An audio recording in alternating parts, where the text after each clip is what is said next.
Hello, welcome to LMU Community TV News. I'm Ashley Hurley. Thank you for joining us. We are now less than a month away from all campuses affiliated with Lincoln Memorial University going tobacco-free. Over the course of the next few weeks, we will be talking with personnel right here on the main campus about what the policy will mean for faculty, staff, and students. To give us his perspective, here is Chief of Police Matt Sandefur. On August 1st, it's going to become a tobacco-free campus. At that time, no student or employee, faculty, staff member is allowed to have tobacco on campus of any kind. As far as from our standpoint, we can only enforce state ordinances. There's not a state ordinance for tobacco or against tobacco unless you're in a school setting, maybe like elementary or high school. Then there's a TCA, of course we could enforce that. There's not one like for adults or on a college campus. So if the school wants to enforce it, they're going to have to come up with some kind of solution to how they want it enforced and who's going to do it. As more information is released on this policy, we will be bringing you the latest details to keep you informed on what you will need to know. Simultaneous fights that happened last Wednesday night at the federal prison in Lee County resulted in injuries to 8 inmates and a staffer. This information according to a prison spokesman. Federal Bureau of Prison spokesman Ed Ross said that fights between groups of inmates did not take place at several places throughout the prison. A news release states multiple fights began around 6:20 Wednesday night at the prison that involved multiple inmates. Ross states that he would not describe it as a riot, but it did take prison staffers to stop the fights. One staff member received a minor injury and 8 inmates were taken to outside hospitals for their injuries. A spokesperson from one of those hospitals states that some of the injuries were stab wounds, cuts, broken teeth, and other traumas. Shortly after the fights began, emergency responders from all across Lee County responded to the prison. Virginia State Police troopers also assisted in securing the perimeter at the facility. Ross states that the prison was secure at all times and the public was never in any danger. All inmates have been accounted for. According to the news release, the prison will remain on limited operational status while the incident is investigated. Lee Prison is located in Jonesville, Virginia, and houses about 1,570 high-security male inmates. Youth mission trips are such an important and vital part of church youth ministries. Youth mission trips bring together the best of both worlds in ways they communicate love, promote growth, and motivation for the youth that participate, and the trip also connects students to the communities that they are participating in. To give us an example of what takes place on mission trips, here is a pastor from a South Carolina church that is participating in a mission trip right here in our area. We're the youth group from First Baptist Church of Jedburgh. That's near Summerville, South Carolina, down next to Charleston, 30 minutes from Charleston. We're actually here for our summer missions trip. So we came to Pump Springs Baptist Church. We're staying there and we're working here at Servolution, kind of in support of their ministries for the food pantry and for the thrift store. So this is our once a year, yearly mission trip that we take with youth. For this trip, we're actually working to support the creation of the back warehouse for the facility here for Servolution. The building's old. It was donated for their use, so a lot of the paint's falling off. We're scraping paint, repainting walls. We're organizing literally mounds of clothing and household goods and supplies that they'll take to the thrift store and sell later. Most of our work is just support work in that area, mainly painting, mainly cleaning up, maybe going through and sorting lots of the goods that have been dropped off because they have mountains of things being dropped off. So, but it's an opportunity to teach our kids to serve, let them get some hands-on mission experience, and just a great way for us to help out in this community. We try to do one out-of-state trip once a year, and then we'll do local missions in-state that are closer to home, maybe an hour out from Summerville, multiple times during the year. So we try to make missions a big part of what we do in the youth ministry. We want to connect our students, let them actually be the hands and feet of Jesus Christ. Quality mission trip experiences show students how to use their lives to love and value others better. Mission trips equip and encourage students to go home and love the communities that they travel into every day. We look forward to meeting with other student missions over the next few weeks. Now, if you are looking for a way to test your physical skills and learn new ways to push yourself, there is a new program that is taking place at Servolution Ministries. Check it out. The purpose of the boot camp was to help student athletes. It was really geared for student athletes, though we opened it to all age groups. And you can see that we've had kind of a range, but everybody has been able to participate and just do a great job. But the purpose was to help student athletes improve their speed, their strength, and their stamina. That's why it's S to the third power. So I think that our results from the first day of boot camp to today's results, there's been a vast improvement. We had a 2-week boot camp, S3 boot camp. We started on Monday. We went Monday, Tuesday, Thursday, Friday for 2 weeks. So we gave them that day off in between because we felt like they might need that rest. But it's been a 2-week camp and it's been great. We have a Facebook page and it's S3 Boot Camp, and if they'll go in there and like that page, we'll be doing updates and adding posts. And they can also look back at the 2 weeks we just did. We have pictures and videos of every day. Like Tina said, keep an eye on their Facebook page for updates on the boot camp and for information on when the next one will be starting up. A big part of our local history right here is going to be recognized and honored this weekend. To find out what it is and where it's happening, stay right here.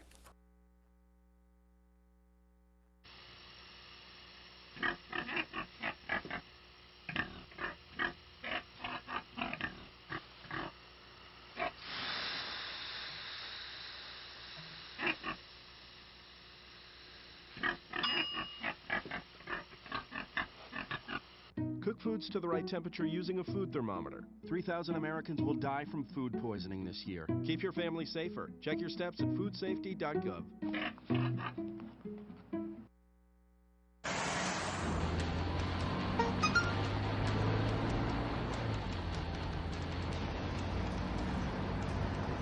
The average text takes your eyes off the road for nearly 5 seconds.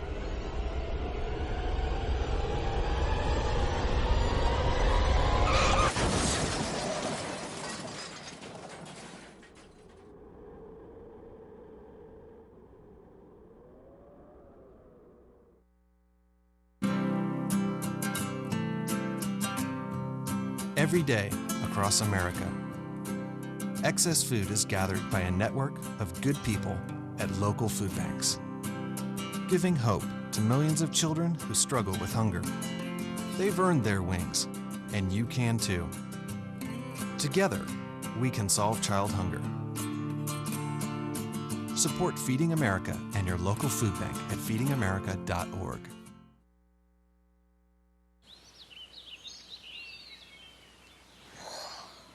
Oh, look, a redhead. Staring contest.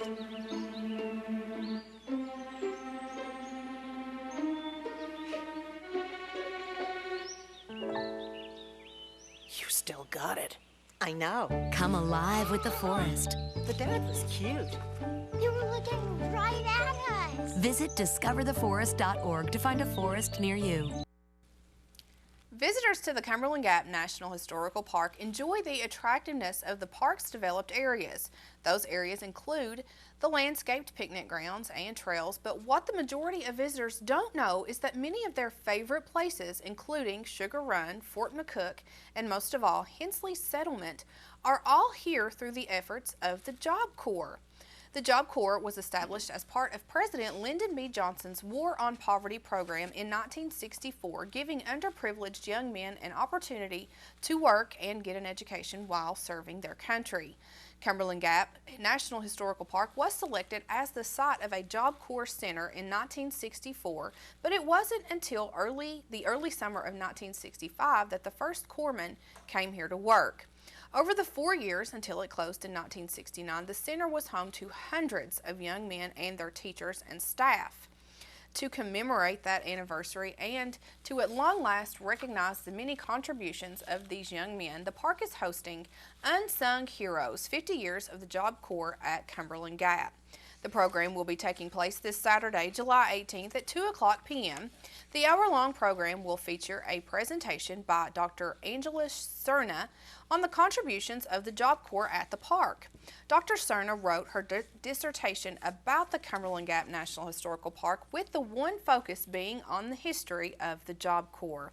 There will also be an exhibit in the upper lobby of the Visitor Center featuring historic photos of the Job Corps Center, the corpsmen and staff, and many of the projects they worked on over the years.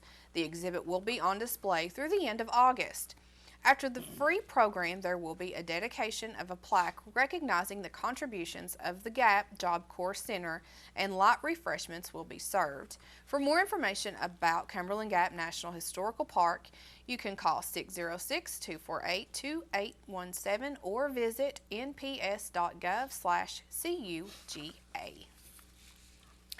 Vive Broadband invites you out to the Tazewell Speedway this Saturday night to help them celebrate the completion of network upgrades right here in Claiborne County. Vive's enhanced broadband network will provide customers with the fastest internet speeds available in the area, enabling customers to experience better gaming, faster streaming content, and superior social media experiences. Customers interested in additional information regarding Vive Broadband are encouraged to visit their website, vivebroadband.com, and also visit them this Saturday at Tazewell Speedway to get packets with additional information. There will be tents set up both outside and inside the gate area with games that will include horseshoe, cornhole, and other opportunities to win Vive prizes. Inside the gate, there will be refreshments while you enjoy the races. The gates at the Speedway open at 5:30 with qualifying starting shortly after. The Lincoln Memorial University Lincoln's Legacy television commercial and Hats Off billboard design were recently recognized with awards from the Tennessee College Public Relations Association and the Knoxville chapter of the American Advertising Federation.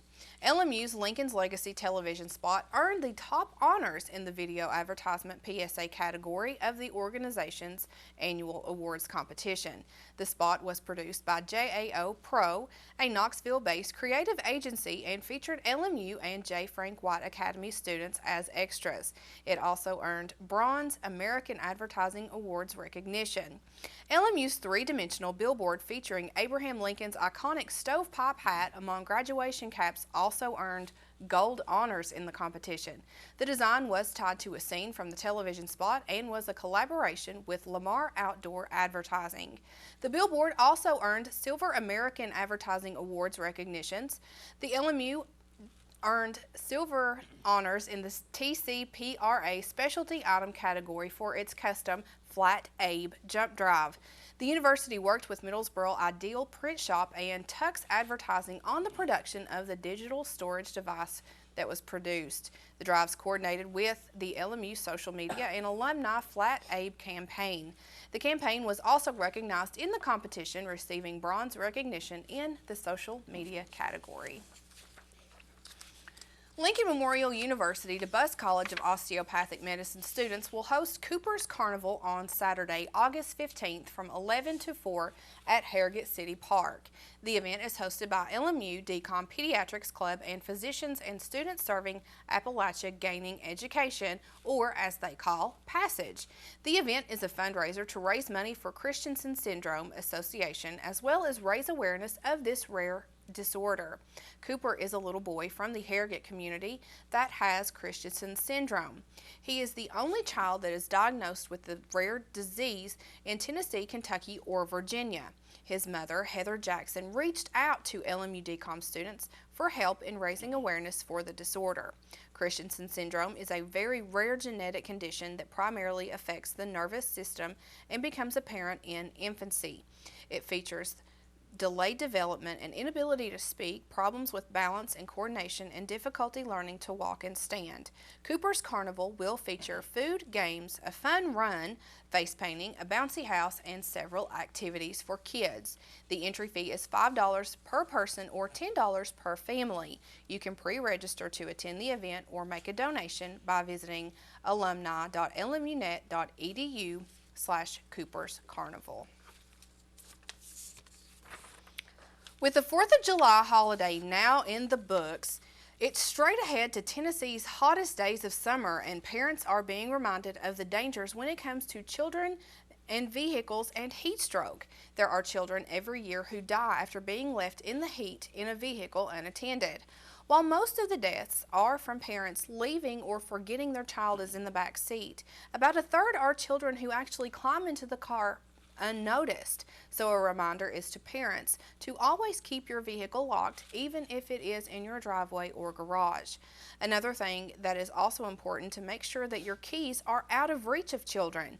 So many vehicles now have remote openers, and the kids want to play with those because they make noises and they cause the trunk to pop open, making these things seem fun to children, but ultimately they can be a death sentence in the hands of a child. According to the National Highway Safety Traffic Administration, temperatures inside a car can rise more than 20 degrees in only 10 minutes. And even with an outside temperature of just 60 degrees, the temperature inside a car can reach up to 110 degrees. So be sure to always check the back seat for children and your pets.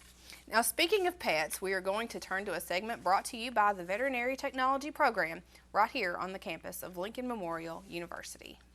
Hi, I'm Caitlin, and I'm a VHS student at LMU. Hi, I'm Jenna Kimball, and I'm a veterinary technology student at LMU. Summer is coming up, and as the temperatures rise, so should our concern for our pets. It's important that if you leave your dogs outside to have ample shade available to them so they can get out of the sun. It's also important to make sure they have plenty of fresh water so they can stay hydrated. Lastly, if you're going to be exercising outside with your dogs, you should make sure that you keep an eye on them and make sure they don't get too hot, and you provide them rest, shade, or water when they need it. Grooming can also help your pet in the summer if they have a long or thick coat, just to keep them cool and to help them to not overheat. These are just a few tips in helping keep your dog cool in the middle of the hot summer. Be sure you stay tuned next week for another segment from the Veterinary Technology Program, but be sure you stay tuned after this upcoming break because Adam Haley breaks down the weekend sports and NASCAR standings, so don't you go anywhere. Getting out of the military, I was missing this camaraderie. It's frustrating when you try and talk to people that don't understand. I would be talking, but I wasn't there with them. You just feel so alone. I still had the anger, I still had the addictions, but we didn't talk about that. Came to a point where it's like, okay, I really need to talk to somebody about this. Family more or less encouraged me, go to the VA, you're a veteran, see what they can do to help you.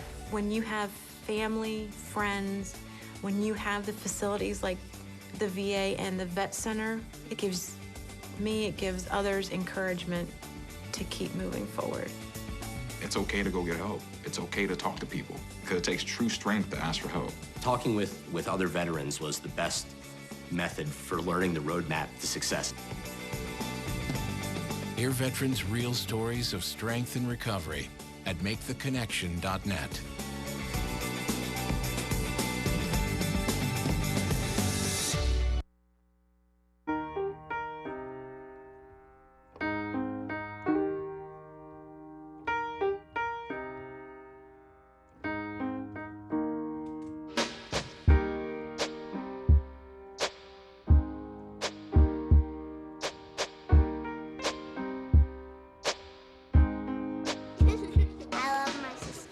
Heart doesn't see race. Love is love.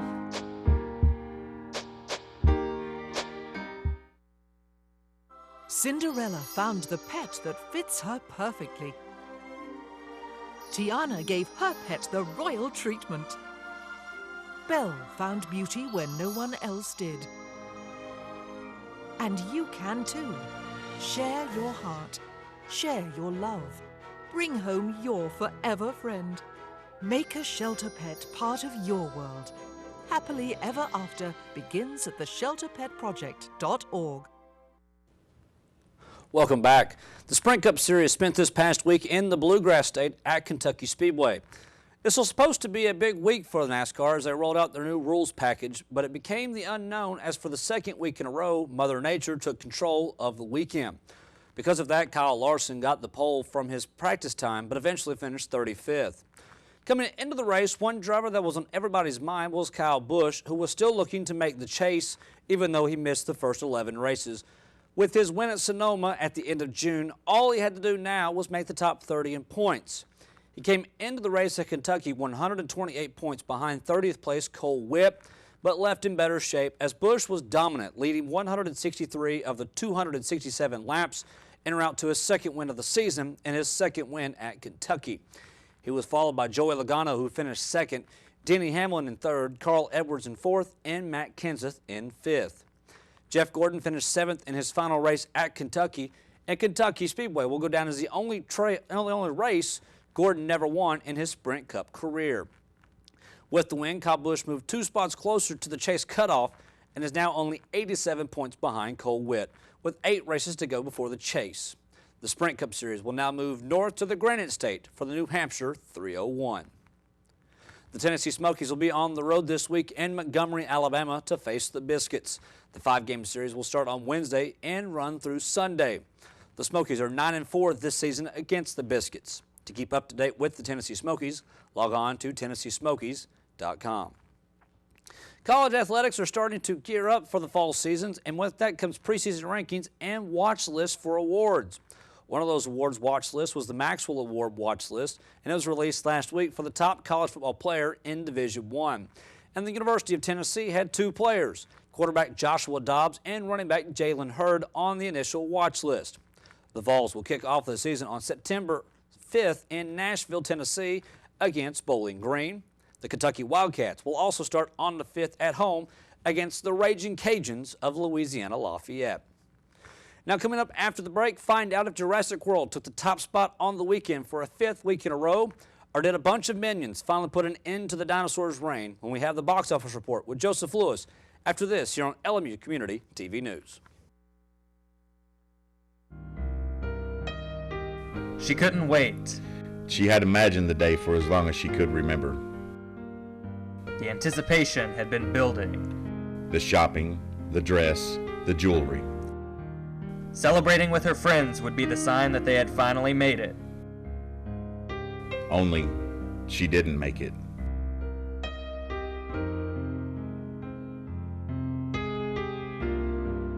According to MAD.org, teen alcohol use kills 4,700 people each year. That's more than all illegal drugs combined. Car crashes are the leading cause of death for teens, and about a quarter of those crashes involve an underage drinker. Don't add to these statistics. Take a stand against underage drinking. The future is in your hands.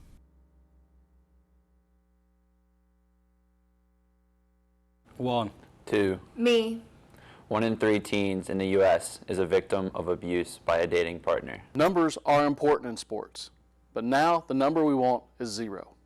0 victims, 0 offenders, no more. We make up a larger team, Abe's team. We're asking you to join Abe's team and be a part of No More. So maybe you're wondering, what does it take to be on Abe's team? Active bystander efforts. Step in when you see someone needs help. Ask what you can do.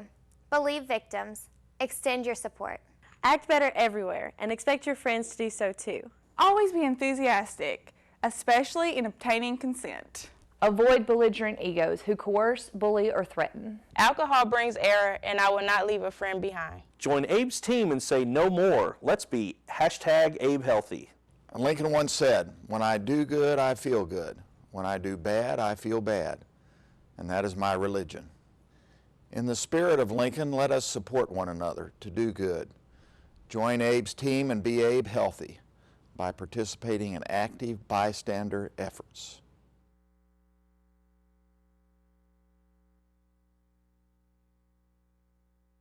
Hello, I'm Joseph Lewis, bringing you all the latest information in the world of movies.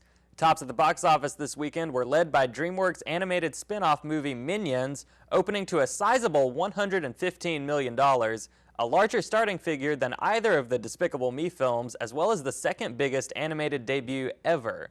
Following at number 2, once again, was the sci-fi action-adventure Jurassic World, adding another $18 million onto its now $590 million domestic gross. Worldwide, the film is closing in on a $1.5 billion gross and currently holds the position of the 5th highest grossing film of all time, behind Avatar, Titanic, The Avengers, and Furious 7. And rounding out the top 3 was last week's winner, Pixar's Inside Out, with $13 million, added onto a nearly $300 million domestic gross. Meanwhile, the found-footage horror film The Gallows opened at number 5 with a low $10 million, while the weekend's other newcomer, the Ryan Reynolds, Ben Kingsley starring sci-fi thriller Selfless, started its run at number 8 with a mere $5 million. Coming to theaters this week is Ant-Man, Marvel's post-Ultron return to the big screen with their latest superheroic origin story. Paul Rudd stars as petty thief Scott Lang, whose life irrevocably changes when he is tapped by Michael Douglas's Dr. Hank Pym to serve as guinea pig for his latest technological innovation, a system which allows users to shrink to minuscule sizes while also obtaining super strength.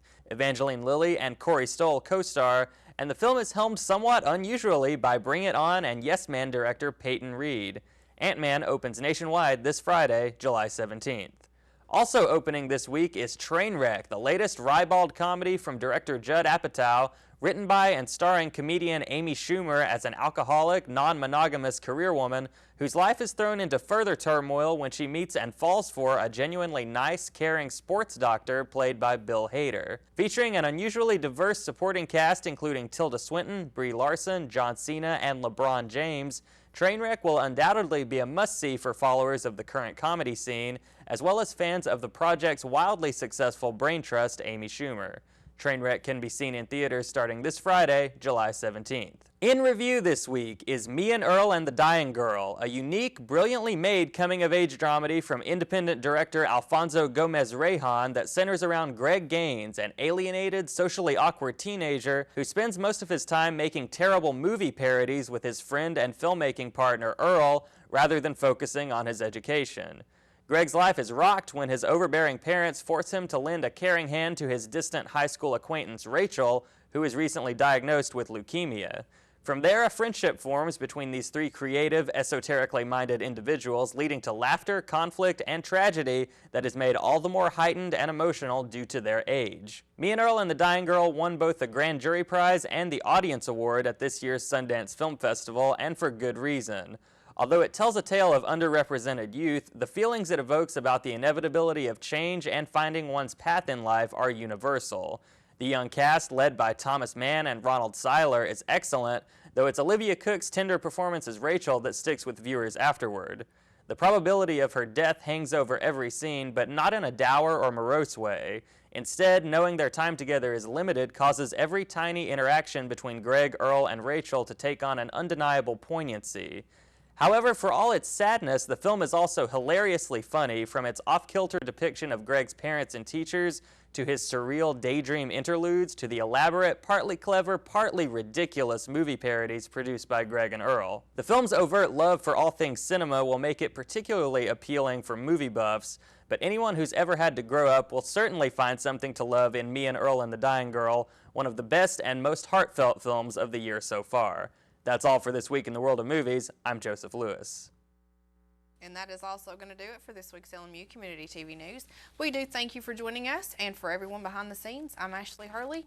We'll see you next week.